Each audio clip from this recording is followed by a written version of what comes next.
do this. Good afternoon, gentlemen, boys. Welcome back to yet another episode of The Blind Pig. Week 18 is in the books. As we go forward, there's a lot to talk about. Quick intros. Top left, if you're watching on your video screen, is Mark, also known as Ohm. Bottom left is Paul, also known as Canadian Hog. Bottom right is Bob, that's Neophyte. Top right's Boone. He is John, and I am Derek. You can find me as the Silent Threat on bgobsession.com. Please, I cannot stress to you enough for all of the 10 people listening, if you're not on the board, please join, come, engage in conversation. It's a lot of fun.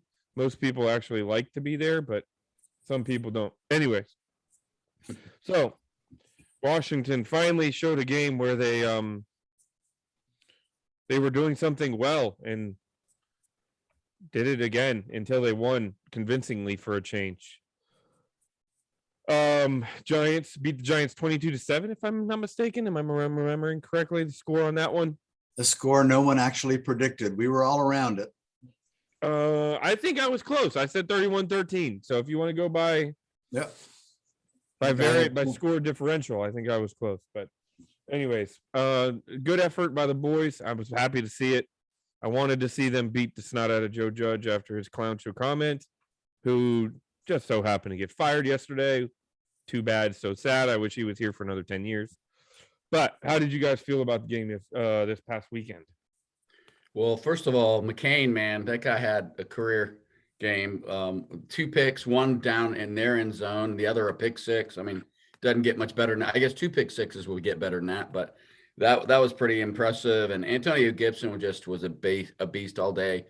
Thought the defense played really well. They didn't ask Heineke to do a lot, and he didn't do a lot, really. He played okay, had a couple of nice passes, but I think he only threw it like 18 or 19 times. So it was definitely we're going to pound it down their throat kind of a game. And we really, I mean, that was one of the better performances I've seen Gibson have. And he's banged up at this time of the year. Everyone's banged up. So I thought that was particularly impressive. I know it's the Giants, but still, it's tough to run like that in the NFL and to do it in the last week of the season. I thought that was really great. And yet the offensively, I didn't look at the time of possession and all of that. I walked away with the impression 2 main things in that game. One, our defense came to play. I thought they basically controlled the game. The second part, and I hate to be the guy to bring it up, but the Giants were just butt awful. That is a terrible football team that was going through the motions as far as I could tell. I'm glad that we did win and win it convincingly, because if we had squeaked out a game playing against a team that was just that disinterested, and so then that's the only bad thing I have to say. I would like to have seen us win that way. I mean, if we had won 45-7, I might have been happier and put 2 or 3 offensive touchdowns on the board, but we didn't really do that. We did just enough. And fair is fair. I mean, it's the last game of the season for our guys too, and the playoffs are out of reach, so they are playing for contracts and playing for pride and playing for each other. And I'm glad we walked away with a win, right? That's the taste you want to go into the off season with. We were bad on third down. That was one of our worst games in terms of converting third downs. I think we were like 23% or something. 3 of 13. And just so you know, time of possession was 32 and change to 27 and change. Yeah. Defense did the job for us. I feel bad for having to say this, but I feel like I have to say this. The Giants didn't even show up, and we scored 15 offensive points. That bothers me.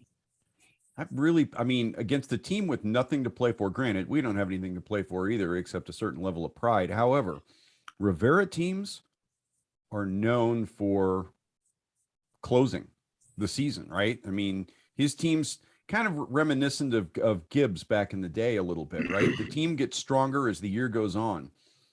And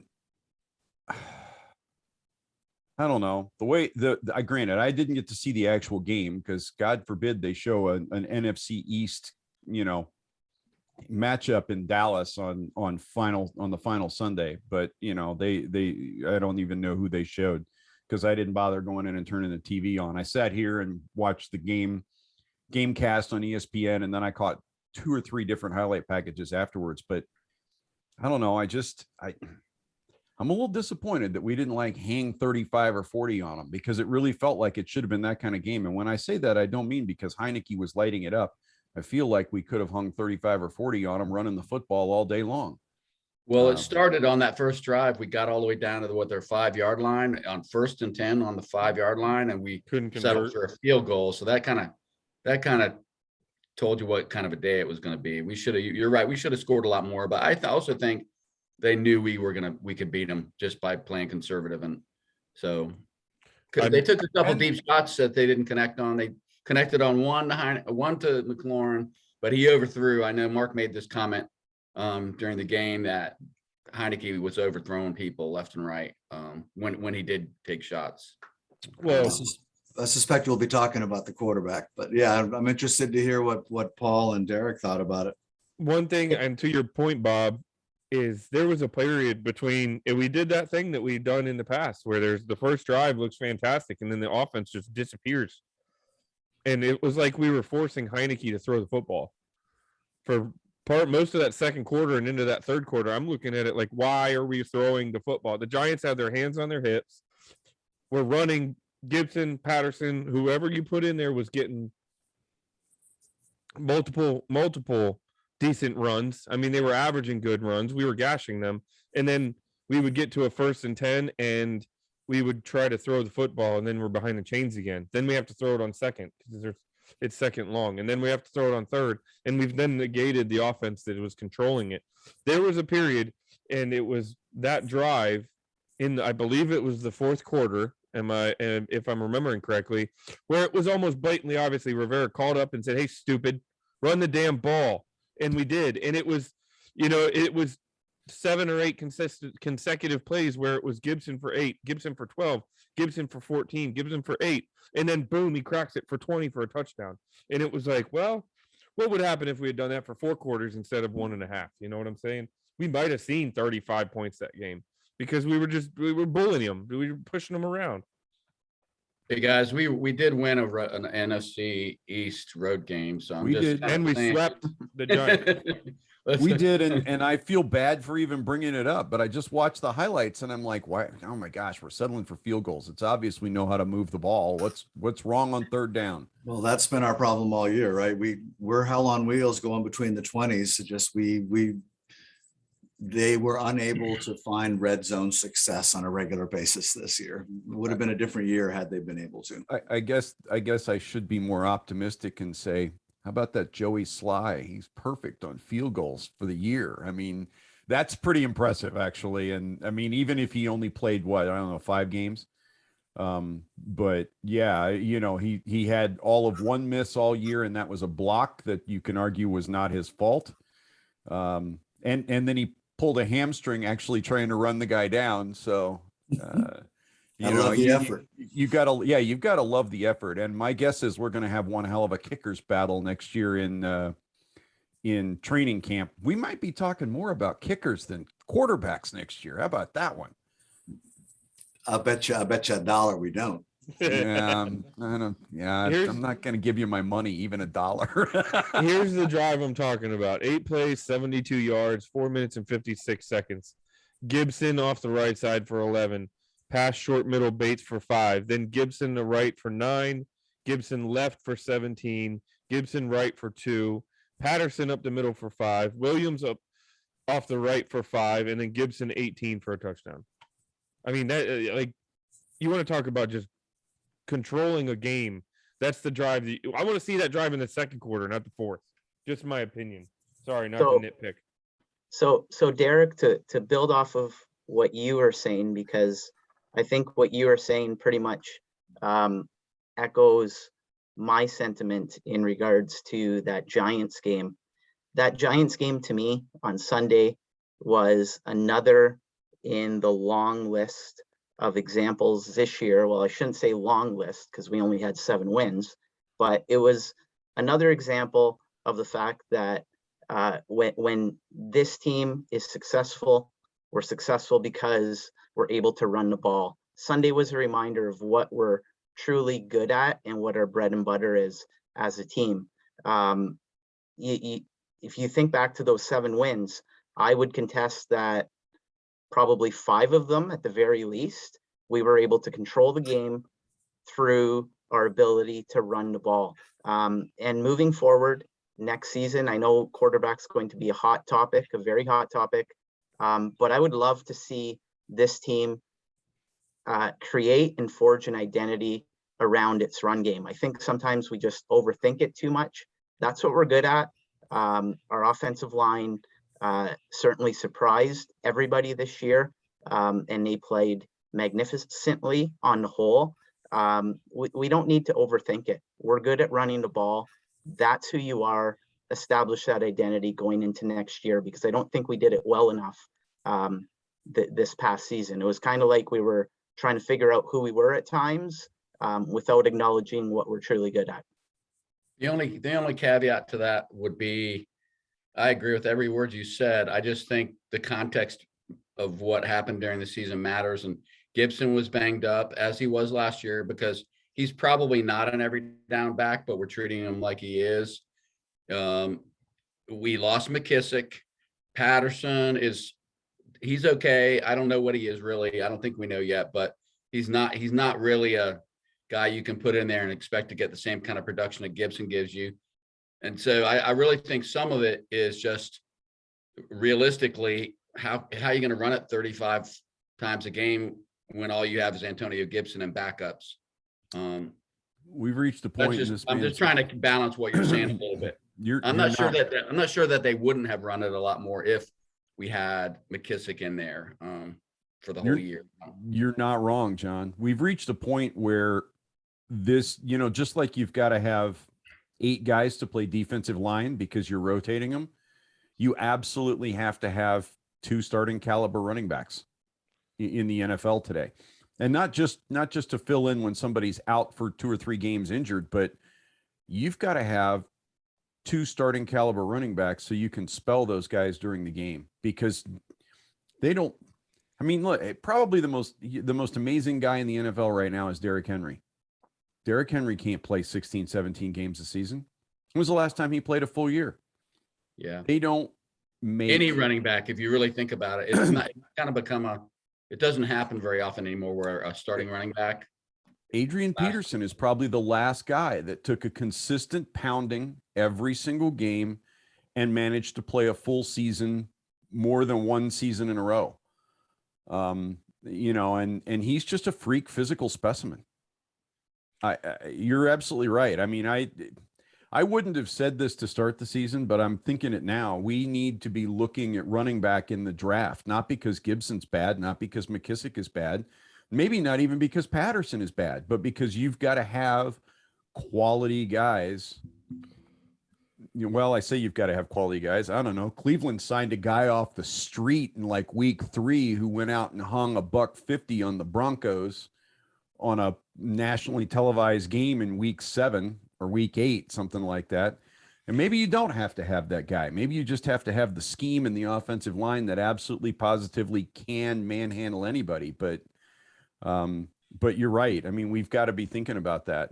I think we need another power back, because with Patterson's size and McKissick, although to be fair, McKissick proved that he can get in there and run between the tackles and be the short down back if he has to be. I don't really think that's his top, the way we really want to use him. Yeah, so I think we need a big smash up the gut power back to pair up with Gibson, I think. But well, and honestly, I'm concerned about McKissick.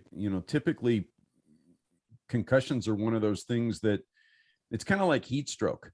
I don't know if any of you guys have a long history with heat stroke. I don't have it personally, but I've watched a lot of people because of things that I do on the weekends and being in Texas. I've known people that were brilliant at dealing with the heat right up to the point that they get heat stroke the first time. And after they get it the first time, suddenly they are incredibly susceptible. And it feels to me like NFL players go forever without a concussion. And once they have that first one, all of a sudden they are susceptible to the concussion thing. Now, whether McKissick is that guy or not, I don't know. I'm just saying that's been my, I don't know, armchair quarterback observation, I guess. And I'm not keeping track of numbers by any stretch of the imagination, but You know, I mean, I knew every time Reed got that first concussion of the year, everybody looked around and went, okay, how long till the next one? So now I'm kind of looking at McKissick and going, are we okay here? What's it going to be like next year? Well, and it cost Benjamin St. Just his season this year. Yeah. Yeah. And potentially, I mean, Mhm. what did he have? 3 this year? I think He's so. got to be, you know, if somebody needs to be whispering in that kid's ear about whether or not this is worth it. I don't know whether anybody is, but So I don't know how much I missed when my internet went out. Was I frozen with the goofy look on my face the whole time? frozen, you dropped- yes. Goofy look, no. No, no goofier than usual. You were gone like Joe Judge, baby. Just hopefully with a little more style, I hope. Good Less God. clown. But I was going to say, and stop me if you guys already did this, but on the running game, while we were talking about, again, as we've done all year, the idea that Scott Turner gets away from the run, and that, I mean, Paul touched on it right away. We won 7 games, and I bet you in all 7 of those, we were successful running the ball. I still don't know how one can quantify, are you winning? Are you successful running the ball because you're running more, or are you successful running the ball because your matchups in that game and your scheme work against the particular defense you're playing that week? I think that every NFL coordinator this side of Steve Spurrier is probably given the option is going to run the ball, because it's what all 3 things can happen, and when you throw, and 2 of them are bad, right? I would like to go back, and I've been thinking I wanted to do this all year, and look at the games where we didn't run the ball enough, and try to look, well, what did we do on first down? Does anybody have those stats in front of them? The splits for our running game this year? What was our percentage of running on first down and first, second, third quarter? All those stats are out there. This offseason, I think I may do a little bit of that, because this is such a great conversation we have every week, and I see it on the board, and I see it on Twitter and Facebook and everywhere. We should run the ball more. And it never has the context of, do we run the ball more, even if we're running into a brick wall and an 8-man front and their front 4 is dominating ours, do you still keep pounding the rock? That's not an easy question. The other thing is, throw that out there again. The other thing is, if you look at the winning franchises in the NFL, are they rush heavy teams? I'm guessing they're balanced teams. I'm guessing maybe they're balanced in the context of the modern era. They may be balanced. You have to do. I'm just saying. I bet if you looked at it, we don't have a quarterback, therefore we want to run more. I mean, that's part of it. That's fair. So if I'm defending you, what am I going to do? I'm going to say, okay, you're not going to run the ball on me. You're weak. Your Right. Quarterback's going to have to beat me. I'm going to do everything I can to stop Antonio Gibson. Honestly, I can't see any quarterback in the league being offended by the team having a brilliant running game. Mm-hmm. You know, I mean, Troy Aikman, I used to listen to Troy Aikman wax poetic about Emmitt Smith and that offensive line down here week in and week out. And his comment always was, you know, look, those guys make what I do easy. Emmitt Smith makes my job easy. There's a reason Troy Aikman's one of the best play action quarterbacks to ever play the game, right? The play action worked. Exactly. Play action worked. And I think if we look at the games that we won, play action worked, and play action worked because we were getting 3 yards or 4 yards on first down, which set up a 2nd and 6, 2nd and 7, which allowed Turner to go, you know, I feel comfortable running the football again. We get another 3 yards, and then we've got what do we do with third down, which is what every offensive coordinator wants. I mean, you ask any offensive coordinator in the league where they want to be on third down, and every single one of them is going to tell you 3rd and 2, 3rd and 3. That's exactly what they want, because it's a gimme play. It's a what? Reach in the bag and pull something out. What do you want to do? Do you want to throw the ball? Do you want to run the ball? Your whole playbook's available to you on 3rd and 2. Exactly. And, you know, I can't, if I were a quarterback in the National Football League, I'd want to be playing on a team with the top rushing attack in the league. I think what we don't know after 2 seasons, we still don't know what is Turner's offensive mindset. I think a lot of it, and I know some people think they know. However, I think the reason I don't believe we know is because we haven't even had our starting quarterback in place for a season ever during his tenure here. And we've been crippled on the offensive side of the ball. And I'm not making excuses for him in any way, but I think I'm not sure what he would be doing if we had a full roster and a really capable starter. And I would love to hear, I wish he did more interviews. I would love to hear him talk about, not about like what he's done in Washington, but just what is his mindset? Like what does he believe in as an offensive coordinator? And what's his, I don't think we know. And so because we haven't heard him talk about those things, and we've had mixed results, we get a lot of different takes on that from fans, which is understandable. I bet you we could write his answer for him. His answer would be, I believe that I take the players that I have and I try to put them in the best position to be successful. If that means throwing on first down, we'll do that. If it means running on first down, we'll do that. And it's going to depend on what the opposition is doing to us too. I think every coordinator in the league is going to say that same thing. So just for giggles, I found your splits like that, Mark. Yeah, they're there. First down, we had 475 plays on first down. 475 first down at plays. We had 240 rushing attempts for 1,047 yards. We were averaging 4.4 yards per attempt. We converted a first down 38 times of those 240 attempts. Passing, we had 15. We went 155 of 223. That's a 69.5% completion percentage.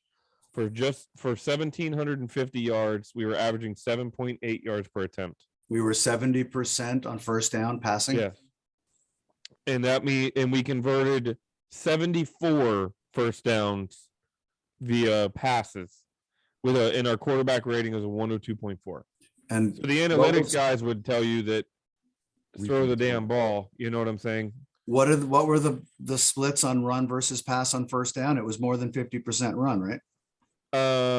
We had 240 rush attempts to 223 pass attempts. Balance. So we don't know it, but we don't know if Turner's an analytics guy at all. That's what I'm talking about. We don't know. Right. Is he a numbers guy or is he I'm trusting my gut, Ron Rivera guy? I don't think there's any such thing in the NFL anymore as a guy that's not an analytics guy. Ron Rivera's not an analytics guy. Yeah, but Ron Rivera is just the head coach. Let's face it. Where do those things happen? Coordinator and below, man. The head coach is there to set the tone. The head coach is there to create discipline. The head coach is there to make 6 difficult calls a game. When do I want this timeout? Do I challenge that? You know, that type of thing. If you watch Rivera on the sidelines, any head coach on the sidelines, unless they're the play caller, and I would argue that I'm not sure that that's a great idea anymore. I think the head coach needs to be in the game in a different way than the play caller is. I've always agreed with that. So just to dig a little deeper into those splits, I will say situationally, I do think we made some poor decisions on how we started drives. We should have, when the run game has been working, it seems like almost we want to force a pass. We want to take a deep shot on first down. And I get it, but I guess that's just my mentality. Here's the other thing, and I hate to sound terrible, and I know COVID and all of the injuries and stuff, but we've also won 14 games total in the last 2 seasons. You know what I mean? So regardless of how effective it might have been this season, I think there's room for improvement there. My opinion. That might be a freaking miracle, my friend. True. I'm just going to suggest that possibility with Taylor Heineke as our starter this year, and who the hell knows on any given Sunday the first year. I mean, I'm just going to say what I'm thinking, which is, what do you expect? I mean, what do you expect to happen under those circumstances? I think we looked exactly like a team that doesn't have an elite quarterback. We're going to win some games and we're going to lose some games and we're going to be in the mix, but we're never going to separate from the pack until we have that guy. Yeah, but that's too easy. I think it's in the NFL. It's too easy to point at the quarterback consistently. We were 2-4 going into our 4-game win streak. Why? Because the defense wasn't showing up. Heineke wasn't setting the world on fire, but 2 of those games he played well enough to win, and the defense threw the game away. Well, but Bob, the answer to that is let's run down the playoff teams and read off the names of those quarterbacks. I'm not saying it doesn't make life a whole lot easier. You know, I don't think you will find any fan from the most casual to the most hardcore that doesn't admit that having a great quarterback changes things in the NFL. But the there are three sides to this game. And you can't fail to show up like our defense failed to show up the first 6 or 7 weeks of this season. Oh, absolutely. And, I mean, we've all watched great quarterbacks lose games. How many games to start the season did Patrick Mahomes lose because his defense decided to stay home? The man did everything humanly possible, including putting up 400 plus yards multiple times, and still lost football games. Well, there's a fourth dimension that we're not that ties into what Mark said, and it's elite quarterback. You say it's almost oversimplification, but I ask myself, how much of a leash and how much ability did Heineke have to change the play at the line of scrimmage? And how much different would it be if you had a guy who could walk up to the line of scrimmage and instantly know that this pass play is not going to work, audible to a run, and we're sitting here screaming, run the damn ball. Meanwhile, it's quarterback is the one that made the play at the line of scrimmage change, and vice versa. You know what I mean? We all look around and say, stop throwing the ball, because it seems like when we say that, and I'll admit, I'm only saying that after it doesn't work. When it does work, I keep my damn mouth shut. So this is our prerogative as a fan, my friend. That point's not lost on me. So let me ask you this: how many times would a guy like Rodgers or Wilson or a quarterback that's got that knowledge and that ability to change at the line of scrimmage walk up and audible out of a run into a pass that works? So then, you know what I mean? That feeling does change. I just wonder how much of that is that rigid, that ability to not be able to make the change on the fly. Because I don't think I've ever seen, I can't remember, Heineke literally taking over an offense, changing plays, moving things around. You just didn't see that. We knew he made some changes during the season. I mean, Scott Turner credited him. I forget which game it was, but McKissick scored a touchdown on a run where he basically walked in from the 5. And in the post-match press conference, Scott Turner said that was all Taylor Heineke. He walked up to the line. He saw the coverage he wanted. He audibled out of a pass play and into the run play, and McKissick strolled in like it was a Sunday afternoon. So we know some of that happens, and I'm sure it happens the other way too. It makes, and a la Jim Mora, right? We don't know what we don't know. You think you know. It'd be interesting. I don't remember hearing a lot about that. I remember the one game you just mentioned, Bob. That's not something that I've run across conversation that during this year, is just how much autonomy did Taylor have, and did it increase as the year went on, which you'd expect. I don't remember hearing anything about that. Me either.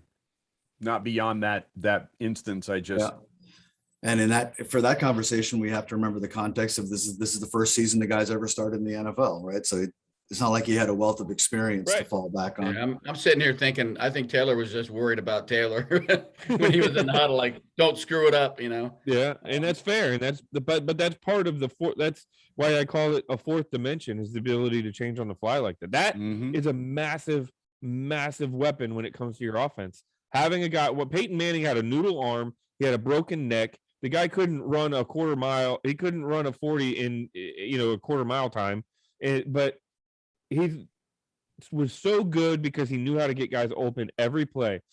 Very rarely did he go more than 20 yards downfield, and then he would throw it to the guy 6 yards downfield who was so wide open he could run for another 30. You know what I mean? Like, that's all part of that game, because he could manipulate the defense so well. It's like that commercial where he's screaming at his center, "I call the plays, Chef. I call the plays." Have you seen that clip? Yep. It was Jeff Saturday, who's possibly the greatest center ever played football. There were 2 or 3 plays at least, and at home we're kind of at the mercy of the camera crews and the angles they show you, but there were at least 2 or 3 passive, maybe more, that I saw Taylor throw where you could see the pattern develop. If it was like a pass out to the flat, and you could see the ball needs to come out now. And it doesn't always come out now with the young guy. He was a little bit late on stuff.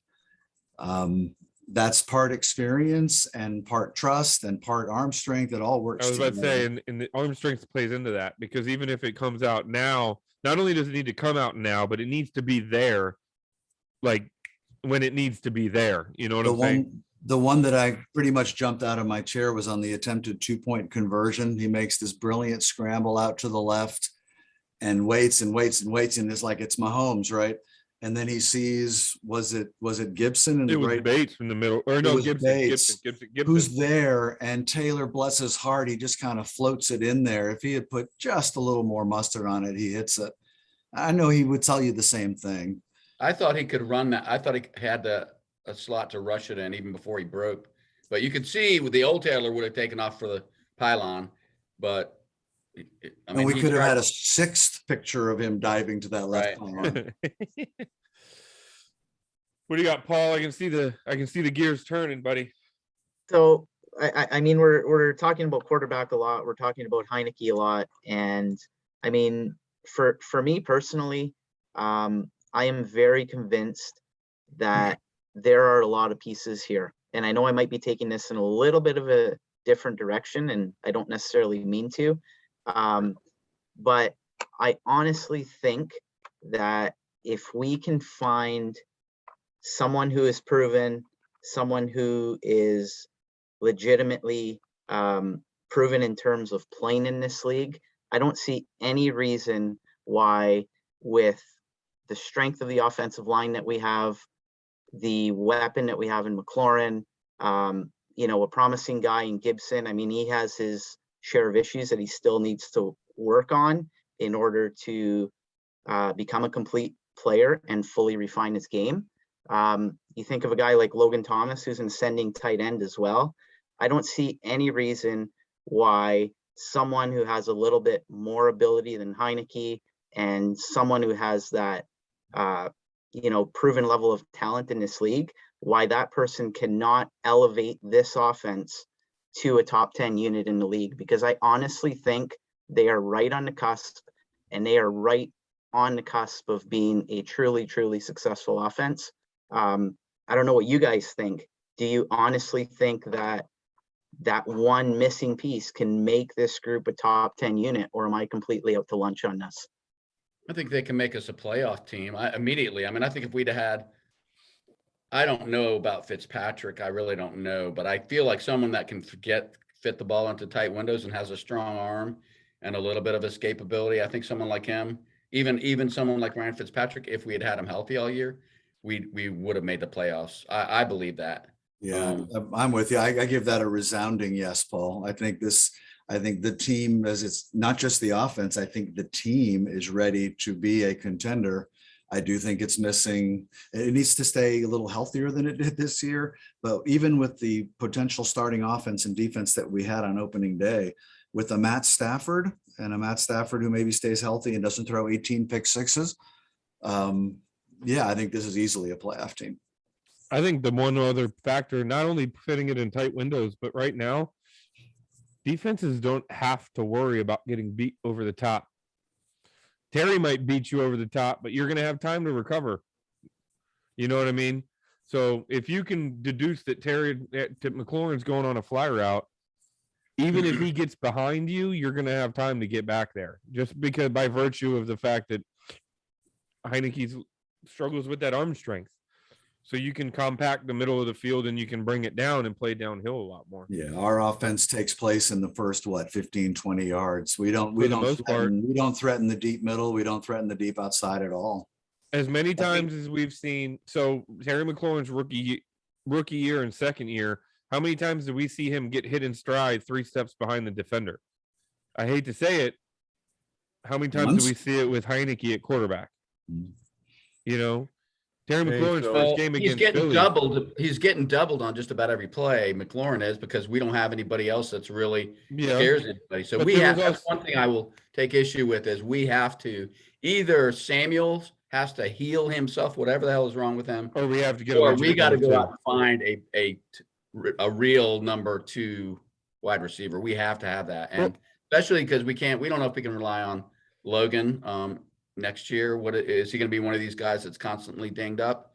or not. And so if he goes down and we have McLaurin and a bunch of guys, we're in trouble. And we may be in trouble even if we have a good quarterback. I agree with that, but to my point, even with McLaurin being the only one, there were multiple times during this season where McLaurin had a step and the throw just didn't get there.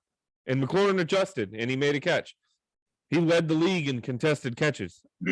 I don't think that's because he's too slow to get separation. You know what I think there's another factor there. So, There's and that's another one not of those. piling on Taylor, but to bring in that Yeah. elite level piece that can put that ball over the top, changes it, pushes the safety back. You have to respect Terry McLaurin that much more. There's another one of those statistical discussions for you, Mark, is long balls the last 3-4 years. Compare the years. We don't effectively go deep, and we don't know whether if that's the number one option on a play, whether Taylor's just not making the throw, we have no idea. What we do know is that very few times a game are we threatening down the field through the air. We didn't do it this year. I mean, our longest pass play of the year was an 8-yard screen that Gibson took 70 yards to the house. Yep. Yep. After that, what was the next longest play? I can't tell you what it is. I don't know. Probably a screen play to McKissick that he took to the house. I'm guessing. All of which is fine, by the way. It I mean, is. Joe Montana and Bill Walsh, they started that whole West Coast offense thing where the short pass was the running game, right? But they also had a Jerry Rice who could get down the field and a quarterback who Joe Montana didn't have Jeff George's arm, but he could get it down there. Well, that's the other thing, is being able to force that West Coast offense brings the safeties up, but then if you can do that and you can get the ball out when Terry's 10 yards downfield and he's side by side with the DB and he knows he's going to break free, let him catch it at 25 yards downfield. He's going to beat everybody to the end zone. We just don't have that right now because we just didn't have that effectiveness where it was that powerful that the safeties had to respect it. They knew they could recover on any ball that was in the air that went over their head. At least that's what I saw. Was anyone else surprised that we didn't see Kyle Allen again? I can't decide if I was surprised, but I kept thinking about it. Like, do we need to take another look at Kyle in terms of next year? I was surprised only because Rivera said after the last Philadelphia game, the last Dallas game, Rivera said with 2 games left to play that both guys were going to play. And Heineke took every snap, didn't he? He did. No, he did not. Garrett Gilbert played a game because Heineke. No. I'm talking about the last 2 games of the year. Oh, the last 2 games. Sorry, I was Yeah. thinking my brain. Because it was after the 3rd game ago that Rivera said, with the game that Taylor didn't finish and Allen did, and Rivera was asked who the starting quarterback was, and he said both of them are going to be used the rest of the season. He lied. So yeah. I'm thinking Kyle Allen's time here might be over, right? Oh, I think Taylor's it gonna be depends here on what next they week. do. It depends on what they do. Are they serious? Like the rumors, some of the comments that Rivera's made, like making it sound like they're really going to get this time. They're really going to get a quarterback in here. Whether we draft one or get a vet, I think that has a big impact, because if you draft one for the future starter, then you're probably going to be inclined to keep Kyle Allen and Heineke around. If you draft a really solid veteran, or excuse me, if you bring in a really solid veteran, even if you draft a guy, then maybe you don't need one of those guys. I think Heineke has earned the backup spot this year. I do too. So I don't know where that leaves Kyle Allen, to answer your question. I'm guessing we need to do a whole pod on quarterbacking, don't we? Oh, I think we probably it's going to will. probably happen. Because we're going to Almost like we're doing one now. I was going to say, Mark, I think we're going there now. The problem is none of us prepared for that. I think No, but- I think we should probably do a pod on quarterbacks, because we're going to have to dig into who we can look at draft. We're going to have to look at it, because there's going to be a lot of names that are on the market, not necessarily free agents, but on the market. I really want to talk about the other side of the ball a little bit. What are we missing? What are we? Linebackers. middle linebackers. I think you We have your just outsides. need- Jermaine Davis and Cole Holcomb are your outsiders. Give me a middle linebacker. Desperately. Did anybody watch the there was a football game a couple of days ago. Did anybody watch that football game? I did. Did anybody see that kid from Georgia that plays middle linebacker? Talking about did. 31, whatever. It was, 41. Yeah. That guy is a stud. they're out there. The question is, won't- will he make it to 11? That's where the Cowboys drafted Parsons this last year was 11. Mhm. I don't think we can go defense at 11. Unless Okay. Russell Wilson's moved his trash to DC. Well, if be that's the drafting case, if Russell Wilson is here, chances are we don't have 11 anymore. No, that's true too. Yeah. Or And 12 or 13. Yeah. I know we Before don't we're want not to picking. Go ahead, Paul. Don't Sorry. be so polite, Paul. Talk over Yeah, us just like we run talk over us, over man. you. No, I won't do that. I know we don't want to hear it, but in regards to our defense, I mean, the obvious answer is yes, we need linebackers. But again, we don't want to hear this. I don't think anybody wants to, but we cannot overlook the importance and the level of uncertainty I think that exists at the cornerback position as well. We brought in a guy like William Jackson. He was touted as being a guy that can play really well in man coverage. Was he necessarily used in that role the entire year? And did the way that he was used factor into, some of the lack of production that he potentially showed throughout the course of the season? When you look at a guy like Kendall Fuller as well, he had an up and down year. He really, really struggled at the start of the year. Towards the end of the year, he turned it on and, got back to being a bit of the player that we were accustomed to. We don't know what we have in St. Just with the concussion issues.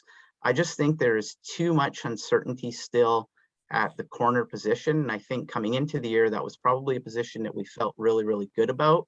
And there was just it was a mixed bag of productivity and production from that group this year. And I don't necessarily think you can go into 22 feeling 100% confident that that group will be able to give you what you need. Paul, I have one rebut to that. Okay. It was blatantly obvious how much better our corners looked when Landon Collins was no longer playing free safety. True. Yeah. As soon as we put Landon in that hybrid linebacker role and we saw Bobby McCain kind of take that next step, I don't think it's a coincidence that the corner play looked so much better. So, Well, I think it the also other thing helped that we that- don't go ahead, Bob. Well, I was going to say, I think it also helped that about that same time, we lost both starting defensive ends, and the guys that went in played disciplined end instead of trying to be Schematic Superman football. every single play. And quarterbacks started having to figure out where to go with the football because they couldn't step to the side. They couldn't step to the hole and extend the play. And, any good quarterback in the NFL is going to hurt you bad if you don't play a disciplined rush. And we weren't for the first 6 or 7 weeks of the year. They had holes to walk through, run through, sidestep, extend things. And now the cornerback's playing catch up because the receivers are off script and doing whatever. And that's a whole different world for your defense. Didn't Ron and he acknowledged in the season-ending press conference that some of the issues with the defense at first was a lot of moving parts and lack of discipline up front. I mean, I thought he put his finger right on the same things we've all been talking about all year. Mm-hmm. We all saw it. We all saw Sweat and Young pushing up field, and we saw gaps where there shouldn't have been gaps. I think as the year went on, and without those guys, they started tightening things up, and then the secondary started looking a little bit better. And Collins was a huge part of it, and Cam Curl's emergence was another part of it. We potentially have a starting free safety for the next half a dozen years back there. If he continues at the level he's playing now and keeps getting better, there's a guy that came out of nowhere, and that's a huge piece. When's the last time we had it's it's a loaded question for Washington fans. The last time we had a free safety that we knew locked down that position. Well, I just wanted to say, because I was excited about Jackson, and I was excited before he got hurt. I thought St. Juste came on. I think we don't pay enough attention to the fact that these, especially at that position, you can't just plug and play guys. And you see it pretty commonly in the NFL, where a guy will be a top tier corner on one team, move to another team, maybe in a different scheme, or being asked to play a little bit differently, doesn't know the other players and what they, it's a complex position to play. And we had a number of new parts to it. So I can understand why the cornerbacks struggled early. I can't understand why Chase Young and Montez Sweat struggled early, but I think we probably should have expected there to be some bumps and growing pains with the defensive back. So I'm not sure we need to overhaul the defensive backfield. I think if we're healthy, I still would feel pretty good about that. Maybe I'm being naive, but Well, I'm looking forward to seeing year 3 of the same coordinator. I mean, we know Jack Del Rio can coordinate a defense. He's been doing it a long time. Year 3 in a system with a bunch of guys coming back into it, and we'll be adding pieces, Paul. I mean, I guarantee you we'll be adding pieces that they can hopefully also have learned the lesson of the discipline thing. And that's going to come down on the players and on the coaches. If Chase Young starts next year the same way, and he's LeVar Arrington, we have a problem. I'm hopeful. He seems like a bright guy who wants to be successful with the team. I hope we see a different guy. I hope we see a Montez Sweat who looks like he's learned a lesson and some humility and wants to be part of a defense. If we do that, I think the pieces are there to have I don't want to call it an elite defense, but all you need is a top 15 defense who has good days and might even get into the top 10. I'm pretty sure he won't be have to have it. predicting an NFL sack record coming in 2022. I'm Or like the to OTAs. bet on that. If I'm Jack Del Rio, I call Montez Sweat up and I say, "How you feeling about that sack record now?" Mm. I mean, I think I rub some salt in that wound at this point in time, and I make him think about the fact that he shot his mouth off, and then had a year for shit. And you know he's what been else I hearing do? it all year. Maybe And you know Chase what will else come I to do, Bob? OTAs this year. I show him the statistics of 7th round pick James Smith-Williams and ask him, why does he have more sacks than you do? At least to Chase Young. He didn't beat Montez Sweat, but he's got more sacks than Chase Young in as many starts. Yeah, but Sweat couldn't have beat him by much because Sweat doesn't have many. I think Sweat ended up around 4 or 5. Smith-Williams had 3.5. Our sack leader Or on the 2.5. team is Jonathan Allen. It's a defensive tackle. Coming Yeah, off a but big contract too. Jonathan yeah. Allen is. I don't think people. He might be a top 3 defensive tackle in the league. And I'm not saying that. That's not hyperbolic. I think he could, if he continues on the trajectory he's on, he could find himself in the JJ Watt conversation. The guy that can literally just take control of a line of scrimmage. He's the real deal. He is. Are we going to talk about the Daron Payne thing? I'm really, really disappointed that became an issue, because I was kind of hoping we'd find a way to have both of those guys around. Now, I'm not so sure that's going to work. Why? I don't think that disconnect lasted any more than 30 seconds after they got in the locker room after that. I hope you're right. But there's no way to know that. There's no way to know. Well, we'll find out, right? Do we I pony liken up the them to big the money Bash for Brothers. Payne?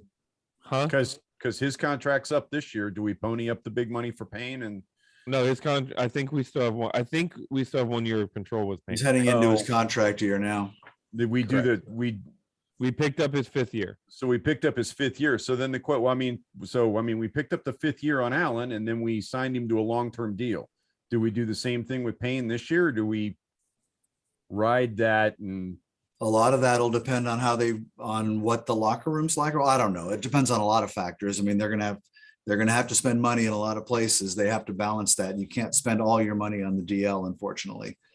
But I think how that locker room thing works and how the two of them work together it has to be a factor. It has to be in the locker room. gonna have a lot of money to spend with Scherf leaving. They were Well, buddies at Alabama. They were Yeah. buddies. They've known each other. I honestly, I don't think that is something that needs to be concerned. Did I mishear? I thought I heard a comment right after that, that this is something that went way back to Alabama between the two of them. Did anybody I else did hear not that? hear that. I didn't hear that. I heard some stuff. I heard some stuff like Payne took all his Washington pictures down off of, Now that I social heard, media. yes. I mean, that doesn't indicate things are hunky dory, I don't think. So I don't know how, And again, they don't have to be great, right? You don't have to love your teammate, but you also can't play next to a guy that you're wanting to punch out. It doesn't seem to me that's a problem. All I'm saying is I'm concerned about it and a little disappointed that happened. Because I was feeling pretty strong about the two of them, about the team finding a way to keep the two of them together for a long time. if we're going after a big time quarterback at some point or moving up to get one, Payne's it's probably quite a piece possible of that some of these puzzle. guys could be trade bait. Yep. And he might be at the top of the list if he's not happy. I think the telltale, I think the biggest indicator of that is going to be what we do with Settle. If we re-sign Settle, then Payne's not in the long-term plans of the team. So, quote from Deron Payne: "It's all good. You got brothers. You fight, don't you? Shit happens." Yeah, he Yep. said that. Yeah, they've said all the right things. I'll give him that. Yeah. Yeah. No, but you're absolutely right. I mean, we're very strong at defensive tackle. Probably the strongest position on the team, right? We're easily 4 deep with Ioannidis and Settle and then the other two boys. Oddly enough, I we're think the pretty whole good D offensive line's 4 tackle deep. too, but yeah. Because even Smith Williams can play tackle. He played tackle in college. So yeah, Yeah, I'm So, not really guys- worried about that position going forward, even without Payne. We're all So, worried Paul- about linebacker. Paul Yeah. posted a really good thread Yes. today with end of season awards. He We had did. talked about maybe hitting a few of those. and if you're not on the website, get on there and please put your input in.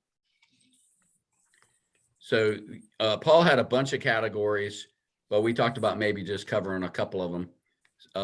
So I guess Yeah. we could start with MVP of who was the MVP on the 2021 Washington team.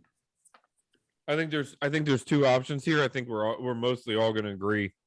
I know I voted for old number 24, Gibby. That's who I initially wrote down was Gibson.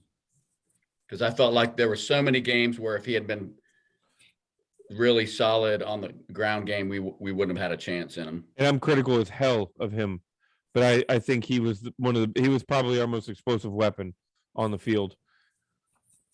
But so you mentioned one a couple minutes ago that it's hard to argue against. See, Which I is think not John think the Allen. conversation starts and ends with John Allen.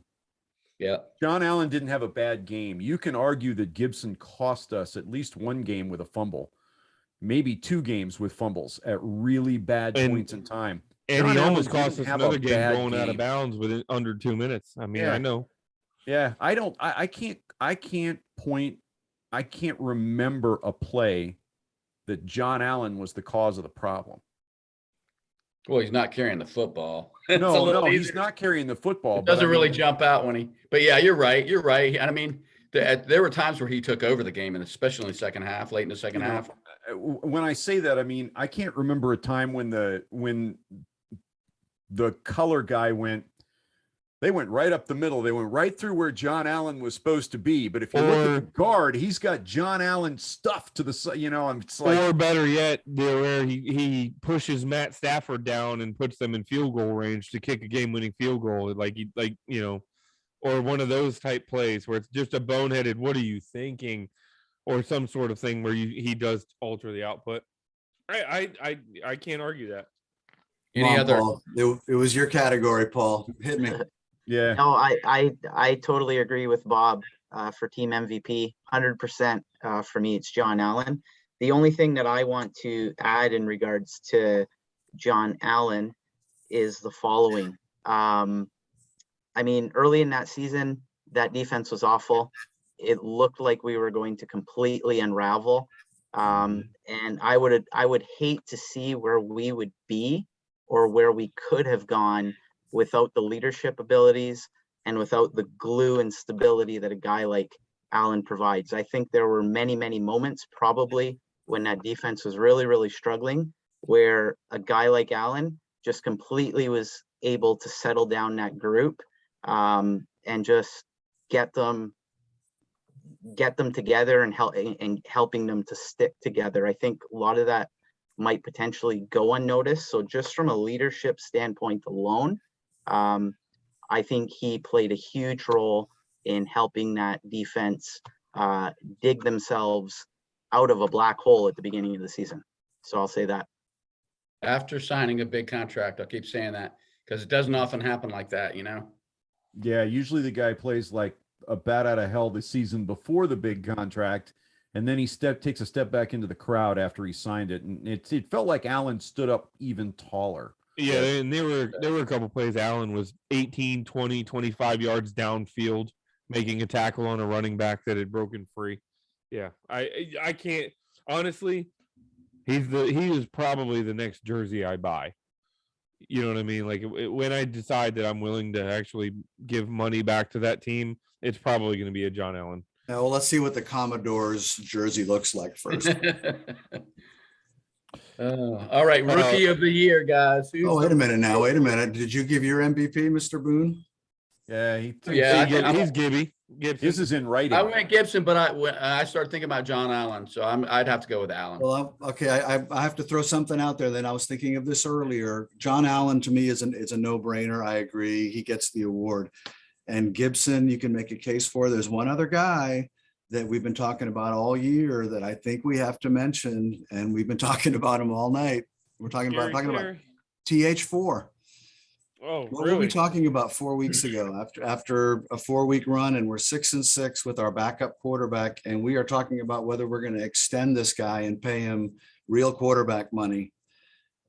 Taylor did not do well in the red zone. He had some awful games, but if nobody is going to argue who watched this team play that we called it scrappiness, right? But his spirit and his teammates loved him. The offense rallied around the guy.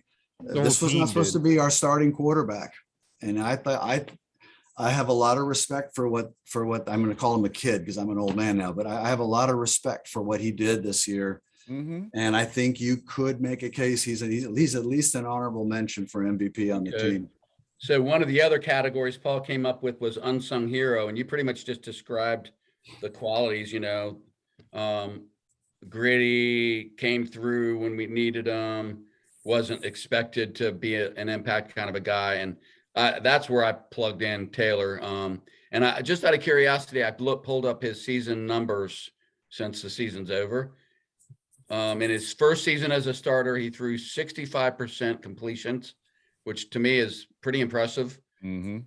3,419 yards, 20 touchdowns, 15 interceptions, added 313 rushing yards, and 20 of those rushes were for first downs. So I think that backs up what Mark said, that we know the limitations, and even his biggest fanboy man crush holder, I recognize the limitations that he has, but I do think he deserves some kudos.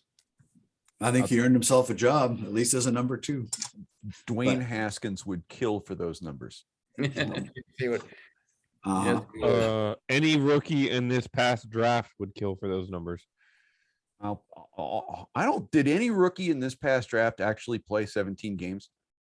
I think they Jones. spent time injured. Lawrence did. Trevor Lawrence played 17 games. Did he? Did Mac Jones miss any? Oh, Trevor Lawrence. No, Mac Jones didn't either. You're right. Yeah.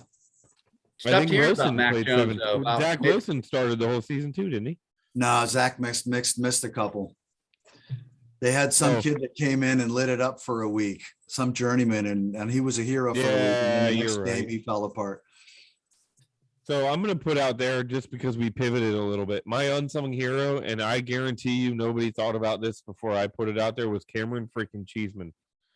Oh yeah, you did mention that. He was pretty Gouda. I've Yeah, got it's pretty cheese good. penciled in. I've got cheese penciled in as the most under most pleasant surprise. Nobody said a word about him all year, and it's kind of like that's exactly what you want to happen with your long snapper. You don't want to hear about him. I mean, I I think also the last don't time we heard about him remember, was I don't remember Tress having to go chasing right. deep snaps. I don't remember holders struggling with skipped balls, none of that. So yeah, 100%.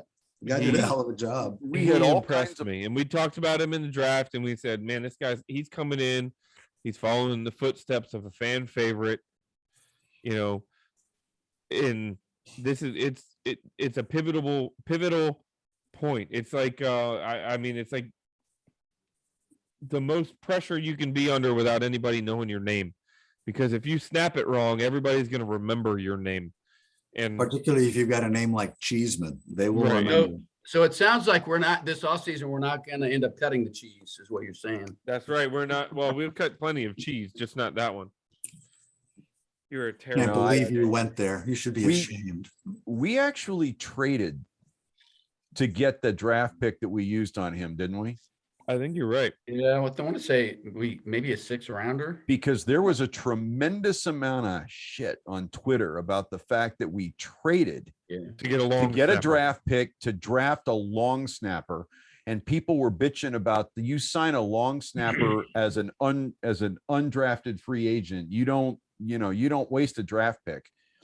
And all the kid did was, I mean, we had kicking problems all season long. And I don't ever remember anybody saying, "Oh, see, look, that was a bad snap." Yeah. That was never the problem. Mhm. So yeah, I mean, he wasn't on my unsung hero list. He was my most pleasant surprise, because a rookie long snapper is really something of a surprise. Those guys typically bounce around like punters and field goal kickers, right? They're Almost usually no rookies. Yeah. I Those have no guys- idea because I can't name a single long snapper other than Cameron Cheeseman in the NFL. Can any of you guys? Not current, no. Not Yeah. current ones now. I thought Cameron Curl and DeAndre Carter would also make my list of possibles for unsung hero, especially Carter. Yeah, I guess I'm not sure exactly how to define unsung hero. I mean, is it just a surprise, or my first instinct was to go with DeAndre Carter because he locked down the return position. I know he bobble one, and we were all concerned. Double. He bobbled 2 in one game, if I remember correctly. Yeah. But overall, I think he performed as well at that position as anyone we've had in years. And I think- contributed as a wide receiver at And he times. Yeah, contributed absolutely. as a wide receiver. I mean, he was just completely a bonus, anyway, that's who I would go with, was DeAndre. He didn't just contribute at wide receiver. He was like our second leading wide receiver, wasn't he? I don't know about that, but Well, yeah, but that's like being the tallest midget. Like, let's be honest. I don't know who our second leading wide receiver was. It I'm may thinking have it might been Adam DeAndre. Give me a Humphries or- second. I'm about to tell you. Receptions wise, it was Humphreys. I think he had 41. Yeah, that'd be my guess. Yeah. Humphries God, had talk about 41 a quiet receptions. season, Carter had 41 receptions. 24. Yeah, Humphries had more yards too, but Carter had more TDs. Well, so there's your unsung hero. Remember early on in the season, it was Humphreys who was coming up with the third down conversion week after week, 2 or 3 huge third down conversions that extended scoring drives. That guy had a really nice season. And All right, you know, Paul, who's Humphries- your unsung hero, brother? So I'm gonna go completely off the board with mine, and I'm not sure if you're allowed to do this. Your category, bro. Sure, Yeah, I Dan. know. Do it, man. That's You that's write the the rules, ironic my friend. that's the ironic part about the whole thing. But unsung hero for me, and I know I've talked a lot about this guy a lot this year, and some people out there might just start rolling their eyes because I bring his name up quite often. But I'm going to go with a coach, and I'm pretty sure that you can guess that coach. Does the initials rhyme with JM? Yeah, they exactly do. When you think of all the different combinations and all the challenges that our offensive line face this year, the honest truth is that unit should have just completely unraveled. And if I'm not mistaken, other than a COVID illness, Taylor Heineke was kept upright the whole season. He was able to make every other start that he was asked to on the year. I believe our offensive line finished the season in the top 10 in both run and pass blocking ranking.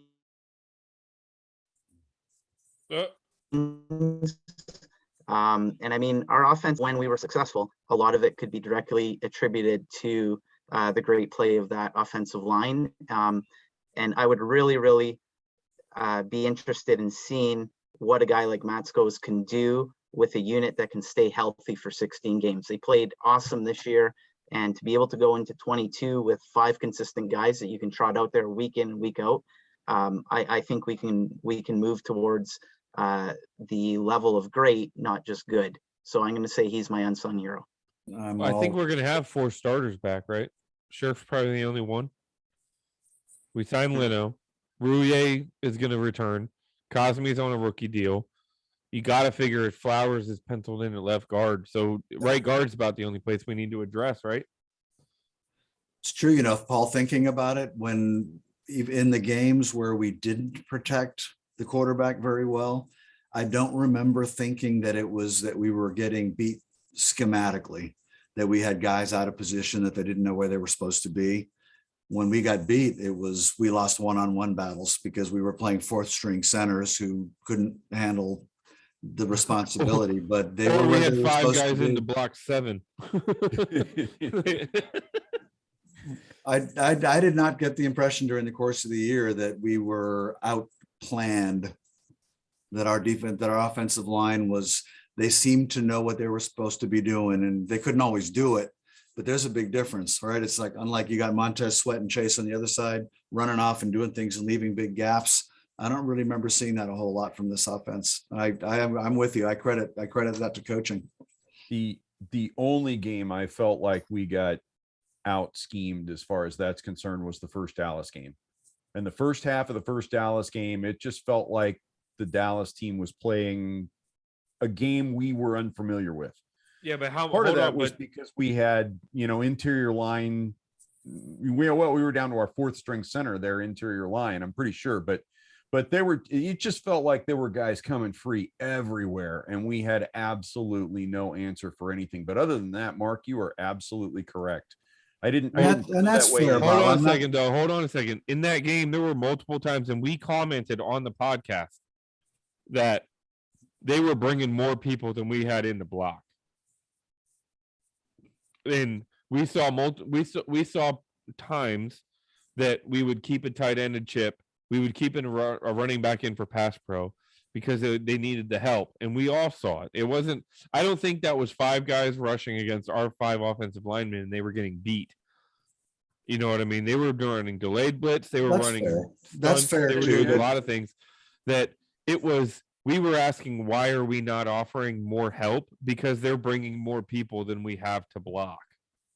You know what I mean? It's not just about having the bodies in place, right? There's other ways to combat. If you've got 5 and they're bringing 7, somebody in that back 7 is exposed on the defense, and it's not just on the line. Out quick. You know, it's on the quarterback. It's on the play call. It's on the receivers running the right hot routes. It's not just about the OL. No, you're not wrong. Yeah. All right, John. Who's the next? That's a good unsung hero. Well done. So who's our rookie of the year, guys? I've got 3 names down. Rookie or newbie? Rookie. Well, it could be a newbie, either one.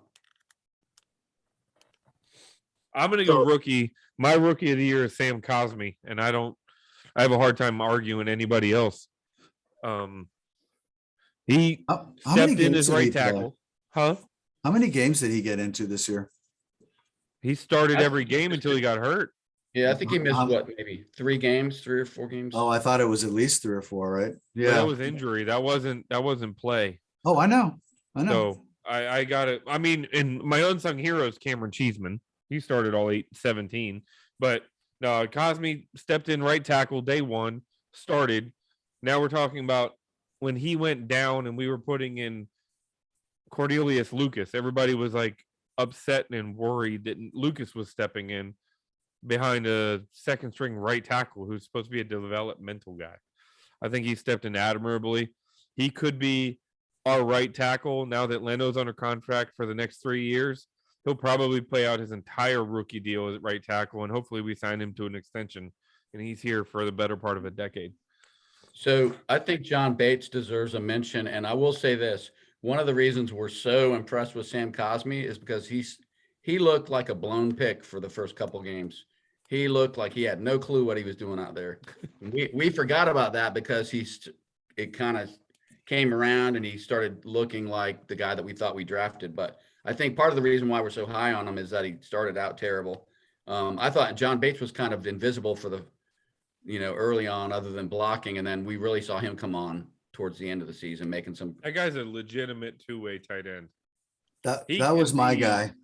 That was my He- guy when I went and looked early on in the season. It would have been St. Just because I thought he was on his way to being a legitimate, at least number 3 corner. He was all over the field, and I have high hopes. But as it played out over the course of the year, I thought John Bates stepped up in a place where we really needed him and did a hell of a job. So we don't know if we blew the Davis pick yet.